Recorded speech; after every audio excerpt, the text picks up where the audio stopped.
You want to make sure that the HR audit results are being implemented effectively and correctly, but not necessarily quickly. So you want to be real careful about that.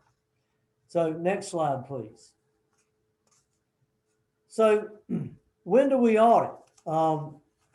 Well, the simplest way to look at HR audits is like we're not feeling well and we might have a problem. We're not sure. We're not sure what that problem is. We know basically what our symptoms are. We can identify the symptoms in our organization for poor HR management, but we're not sure why. So, and if that's happened to us, happening in our health lives, then we want to go to visit a doctor. So an HR audit is similar to a doctor's visit. The doctor prescribes a treatment plan for whatever ails you, and the HR audit should also prescribe a treatment plan for whatever ails you. Maybe you need to do more leadership and management training. Maybe you need to develop a better employment or hiring policy. Maybe there are problems with some of the documents that you use, and on and on and on. So the treatment plan can be simple, or the treatment plan can be much more complicated. And the nature of that, of the complexity of that treatment plan will drive the decisions you make based on that HR audit. So it's the same with an audit. We want to identify gaps or problems and then develop a corrective action plan to close those gaps. And when we go to a doctor, I hurt my arm, don't know what's wrong with it, think it might be broken.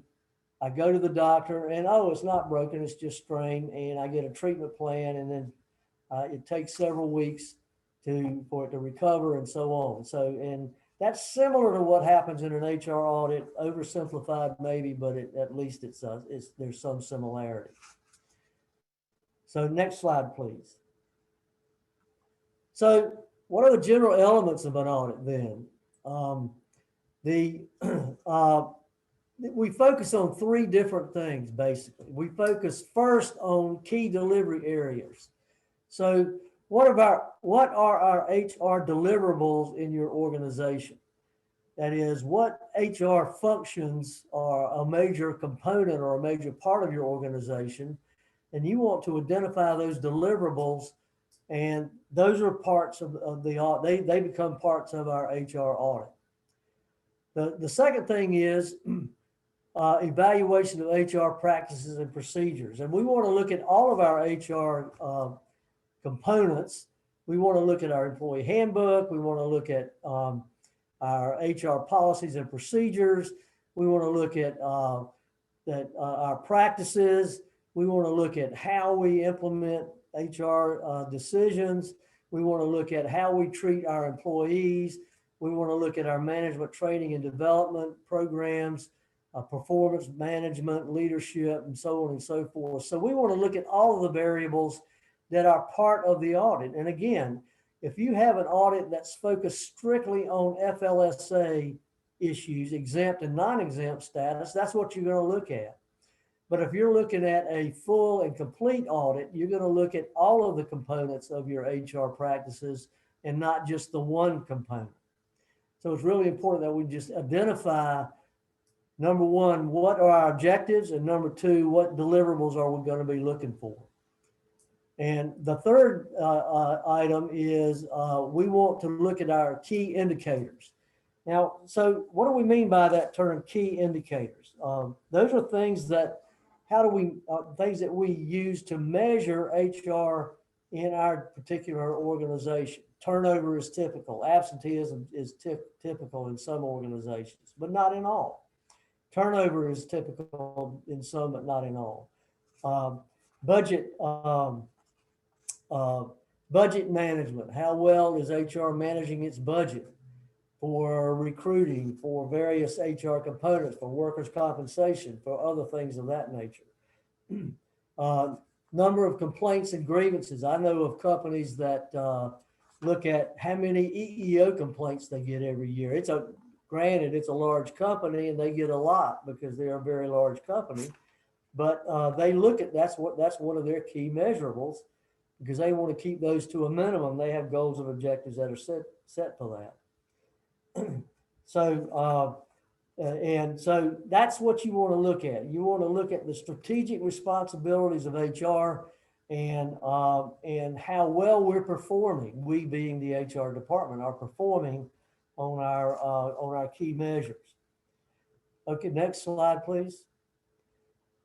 So the focus of audits are typically, now this is typically not and usually, but not always, on four basic areas of HR. One is compliance, and one is best practice, one is strategic, and one is focus specific. So the HR audit needs to focus on all of those budget items, all those strategic items that we're responsible for, how they're working, and what kind of input they're having on the organization. Next slide, please. That's okay. There you go. So, an audit tools are the things that we use in conducting an audit. The first thing you want to use is a questionnaire. You want to send, if you're conducting an internal audit of your HR function, they're going to have a questionnaire, and they give it to your HR people, and that questionnaire will ask them key questions about human resources and what the human resources do and how that functions in an organization. Our questionnaires tend to be focused on learning more about the organization and what the company is actually, what their mission is, and how and what services they're actually providing to an organization. For example, the questionnaire should ask an organization, are they a government contractor or subcontractor? Now, why is that? That's because there are significantly more requirements for contractors and subcontractors than there are for companies that are not contractors or subcontractors. And we use that information in determining how well the HR function is performing in an operation. You ask about turnover. You ask for reasons why people are leaving the organization. You try to pinpoint at what point they leave. Are they leaving immediately after they're hired within the first 3 months? Do they leave? Does the majority of their turnover occur before a year is over with? And the idea is, if we do have an organization that has those kind of problems, we want to really focus on that period of time and focus on retention of employees beyond that period of time to keep them around more. So the questionnaire is critical. A second part is an interview. You set up an interview with key management people, your senior leadership, your vice presidents, your CEO, your president, and because we want to know how involved they are in the people problems or the people issues in their particular organization. So interviews are really important. We interview the HR manager, we interview the HR clerks, we interview the recruiting manager or whoever it happens to be, because we want to know what they do, how they do it, what's working, what isn't working, and help them identify ways to improve the service provided by those individuals. We look at documents and records. We look at their workers' compensation records. We look at any EEO charges and responses that they may have had. We look at other kinds of records in an organization. Of course, their handbook, their policies and procedures, their strategies, HR strategies, their goals and objectives. A lot of different things, depending on the organization, are really important to the audit function. We look at their procedures. So it's not a matter of just documenting documents and records, but what are the procedures like? You know, what is their employment procedure?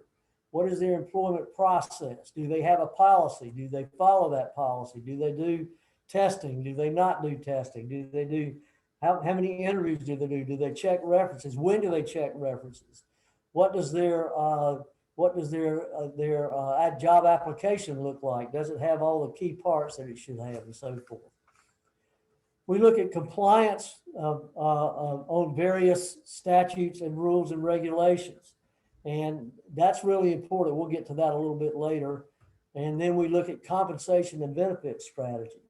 Compensation strategy, what is their you should be able to, hopefully you can, if an employee says, well, what do we base our raises on around here? Well, hopefully you have some rationale for giving increases in pay to people, and you have some kind of program that determines how much raises are given to people based on where they are in their pay structure and how well they're performing their job. And so hopefully it's a question you can answer. Benefits is pretty much the same. We don't really get into the type of benefits, or we don't drill down into the insurance plan and that sort of thing, but we do look at eligibility issues for benefits, how you're administering those benefits, whether it's easy or not easy for people to make changes in their benefits and that kind of thing. So those are the kinds of issues we look at in an audit and the tools that we use to conduct audits. Next slide. Okay, so what will be audited? Well, it depends on the perceived weaknesses of the HR environment. So we have a group of topics that we look at, many of which I've already reviewed with you, but they include things like misclassification, the personnel filing system, the presence of prohibited policies, how you keep time records and so forth, recruiting strategies, I-9s and what have you. And all those are really important that somebody look at, somebody who's neutral and in a position to give you non-judgmental information to get, so that you can evaluate all of those practices in an organization and how those practices look. So again, it depends on the full audit. If you're doing a compliance audit, you would focus primarily on FMLA. If you have over 50 employees, FLSA, the Fair Labor Standards Act, Title VII and harassment, identity theft, those kinds of things. And so, the type of audit you're doing will drive the kinds of documents and the areas in which you actually look. Next slide, please. So one of the most important areas that we see in our business when we conduct an audit, well, this is my list. Now, if you talk to another HR consultant who conducts audit, they may give you another list, but I look at the big five here. Misclassification of exempt and non-exempt, the personnel filing system, how they file information, prohibited attendance policies and prohibited language in an attendance policy, not using or not excusing FMLA from absenteeism policies and that kind of thing is important. How they keep time or inaccurate time records, and I look at 4 of my 9 areas. Those are the major areas that I see. Now, if you talk to somebody who specializes in compensation, they're going to be looking at sort of different things, and they'll focus on these as well, but they'll also look at some other things. And I look at other things as well. So it just depends on the type of audit you're conducting in your organization. Next slide. So let's talk about what we mean by those things in a little more detail. Well, wage and hour laws are complicated, and it's easy to misclassify people. In general, you're going to have an organization who has a lot of jobs with a lot of exempt jobs. They're clearly exempt. They meet all the tests for exemption. There's not a lot of questions in those about those exempt jobs. And you're going to have a lot of jobs that are non-exempt, administrative jobs, or jobs where people basically just follow the rules, just do work, and you pay them by the hour. And they're eligible for overtime because they're a production position, that kind of thing. but you're often going to have jobs that are sort of on the fence. Now, what are some of those jobs like? Well, under the new Department of Labor rule, the minimum salary required is $35,568 a year.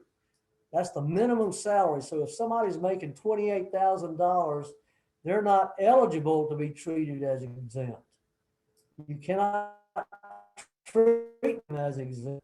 They are by definition, they don't meet the salary test. So by definition, they are non-exempt. So the minimum salary for exemption status is $35,568. So what happens if I misclassify somebody as exempt who's actually non-exempt?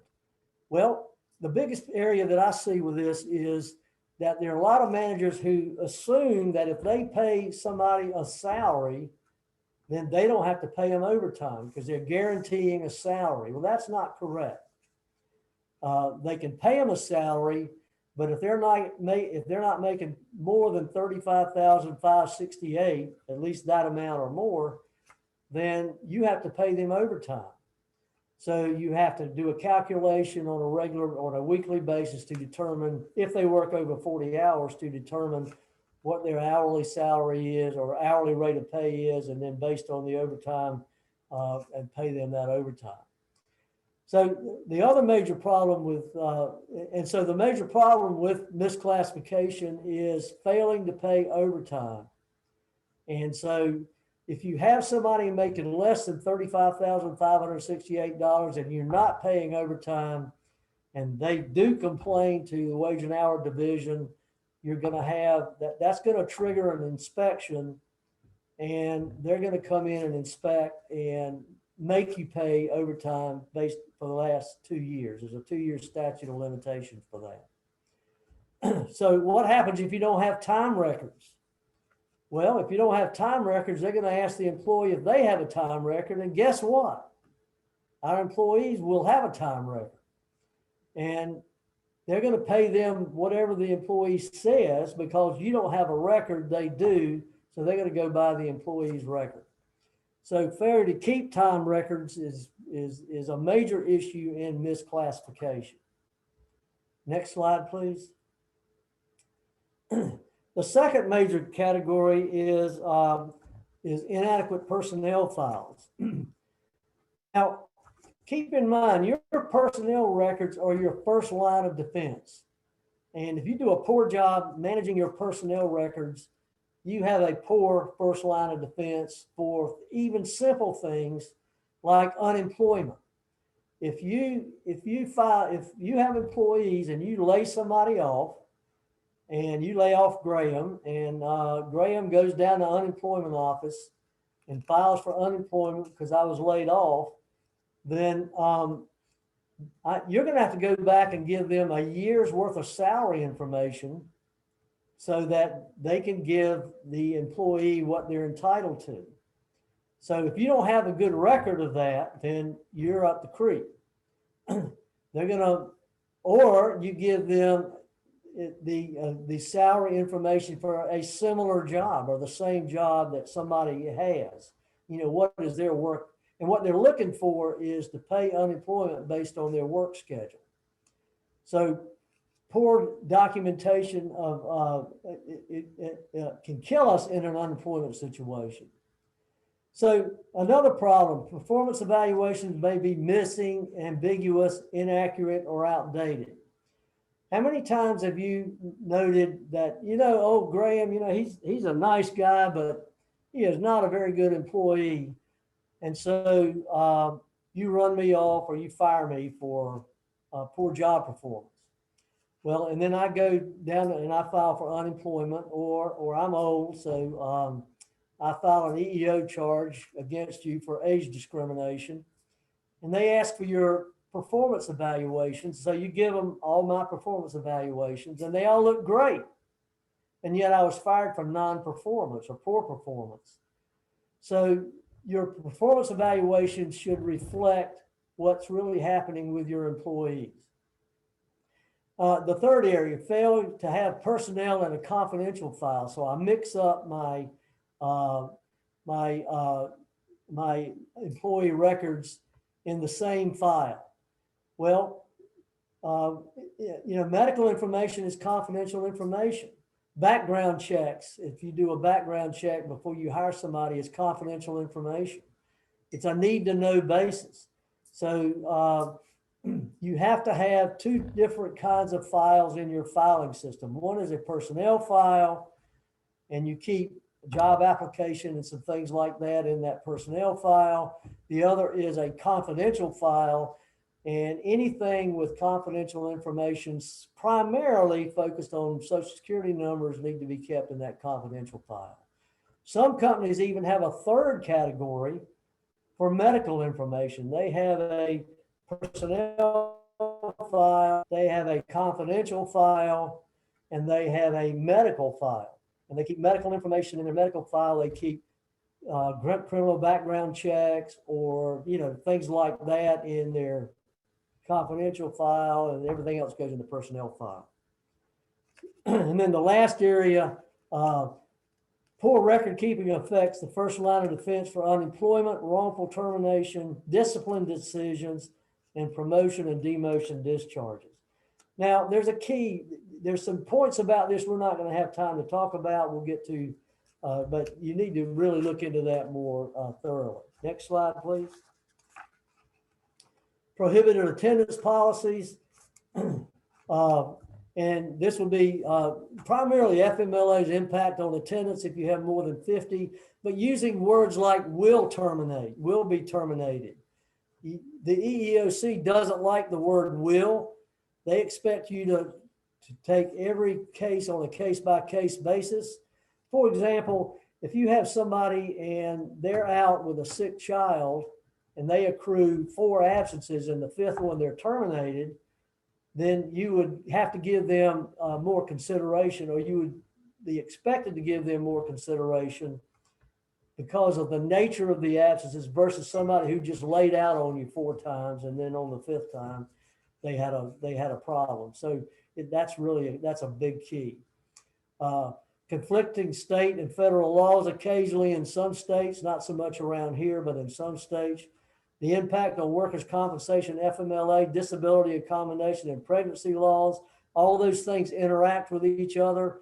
And you have to consider FMLA, disability, the ADA, the American Disabilities Act, Pregnancy Discrimination Act, and workers' comp when you give FMLA leaves, if those are applicable, and failure to take advantage of rights when adopting attendance policies. Next slide, please. Inaccurate time records. Your records are your primary defense. Time records are extremely important. You have to keep those for at least 3 years. Some people keep them for as many as 7. You need to have clear time keeping policies, and you need to discipline people who violate those policies. And you have to have a signature on their timekeeping record, a supervisor's signature on their timekeeping record. So just be aware that timekeeping record is not as simple as it might be portrayed to you. Next slide, please. Harassment policies. Okay, wait, let me back up a minute. Okay, there it is.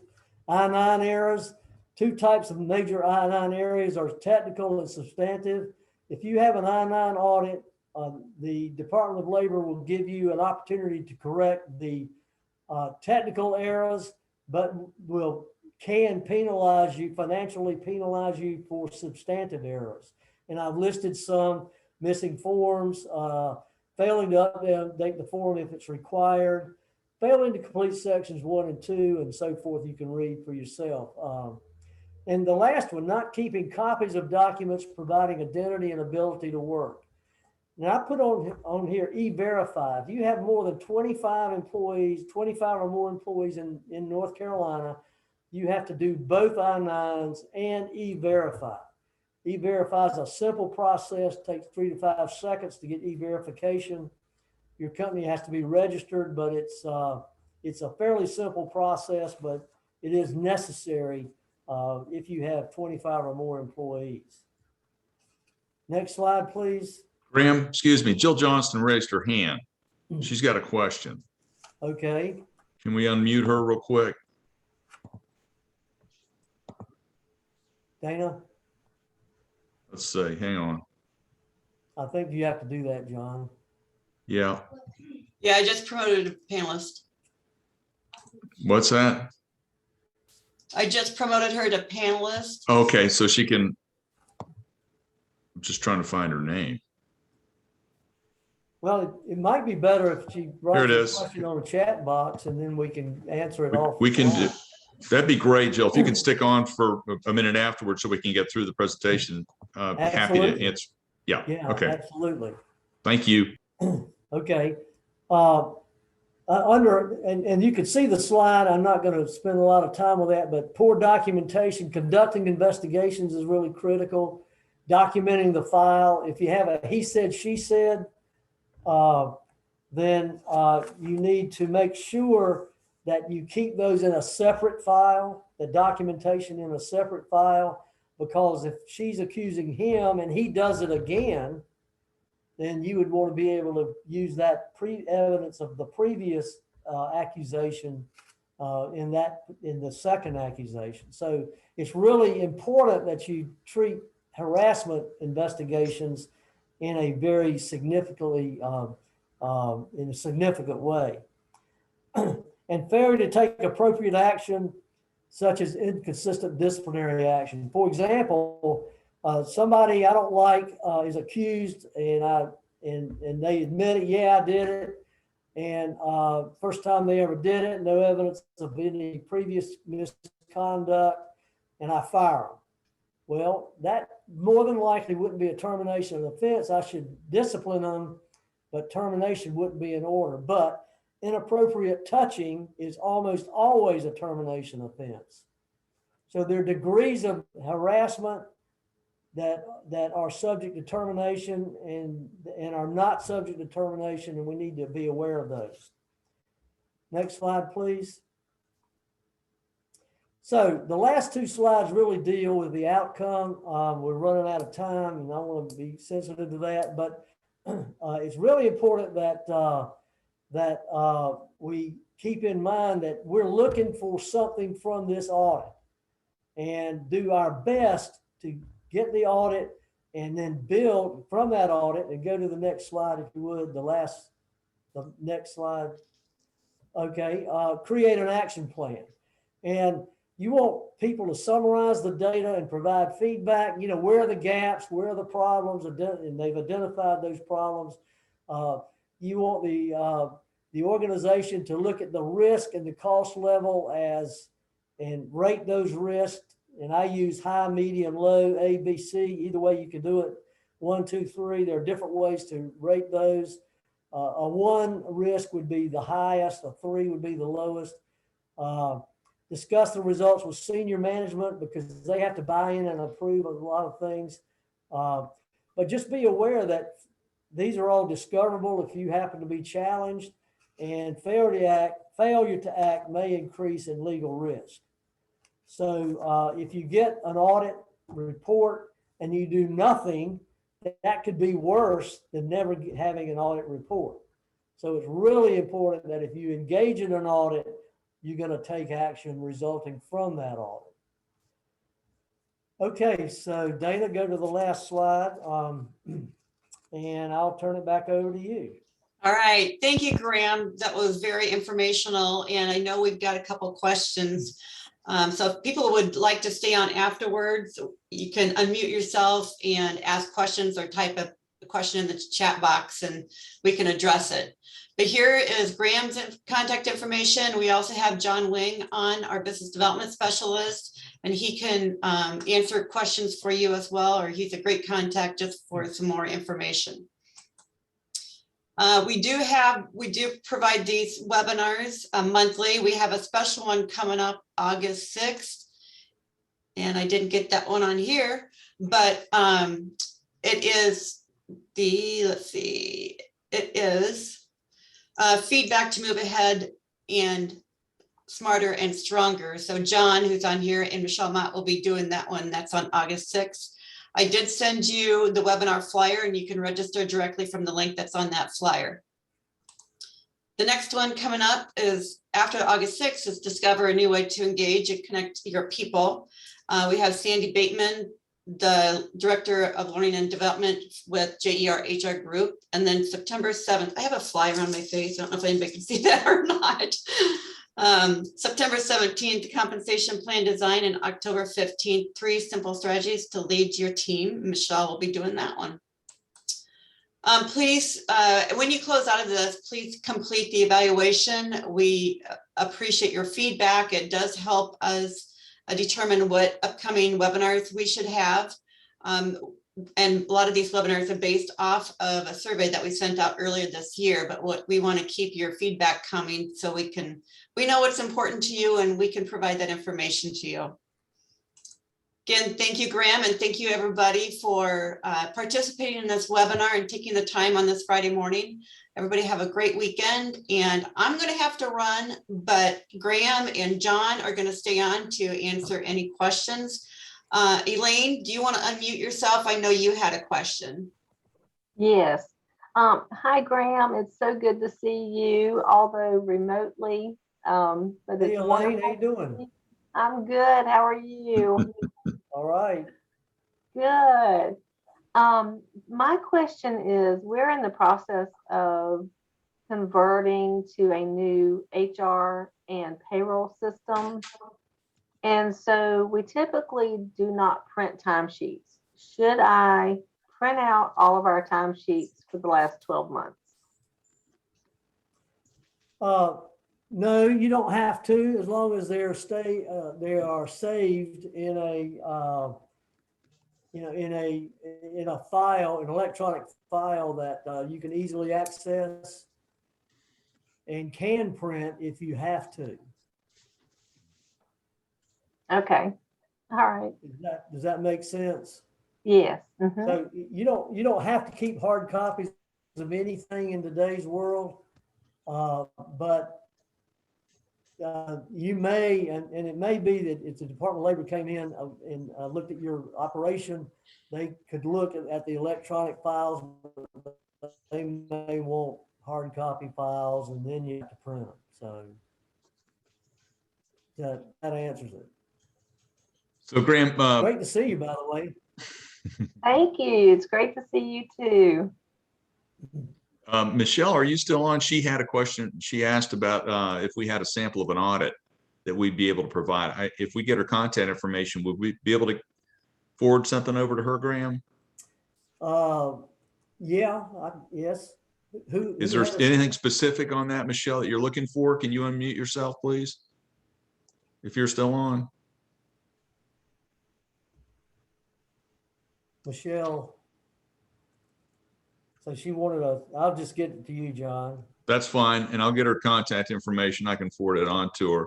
Thanks, Graham. I'm just saying that I put my contact information in the chat box for any additional information you may want to receive from this webinar, or the information that Graham had. I believe we could probably share the slides with you. I don't know if you automatically get that. There might be a recording that's available to you. It was recorded. So we can probably send that out. I would encourage you to fill out those evaluation forms, please. It's really helpful. Not only for content information, but just for the presentation purposes for us going forward. We're doing this once a month. We do a free webinar, and you will be getting, as participants, as Dana said, the schedule of the upcoming webinars to come, and they're very informative on different topics of interest. So, or if there's any other concerns or questions you have regarding HR, contact me at my email address or the phone number, and be happy to get back to you on anything that you're interested in following up on. So, Graham, did you have any parting comments? No, thank you very much. I really appreciate the opportunity to spend some time with you, and I moved pretty quickly, and I hope there's a lot more nuances to this audit issue, but I hope that this was helpful to you. Great. Well, thank you very much. Thank you all for staying on for so much longer. Appreciate that. So have a wonderful weekend, everyone. Thank you. Hope to see you soon.